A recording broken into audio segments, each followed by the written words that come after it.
স্বল্প পরিসরে শুরু হয়েছে ট্রেন চলাচল। কোটা সংস্কার আন্দোলনকে ঘিরে সংঘাত এবং কারফিউ জারির কারণে বন্ধ ছিল ট্রেন চলাচল।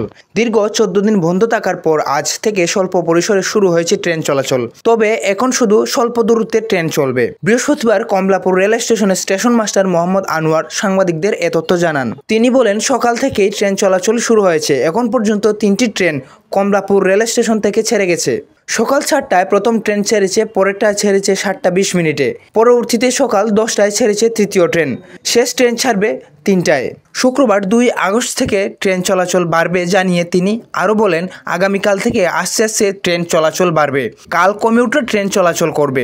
এর আগে গত মঙ্গলবার 30শে জুলাই রেল মন্ত্রণালয়ের এক বৈঠকে ট্রেন চালুর বিষয়ে সিদ্ধান্তর কথা জানান বাংলাদেশ রেলওয়ের মহাপরিচালক সরদার শাহাদাত বলেন, বৃহস্পতিবার থেকে কারফিউ শিথিলের সময় স্বল্প দূরপাল্লার ট্রেন সীমিত আকারে চলবে।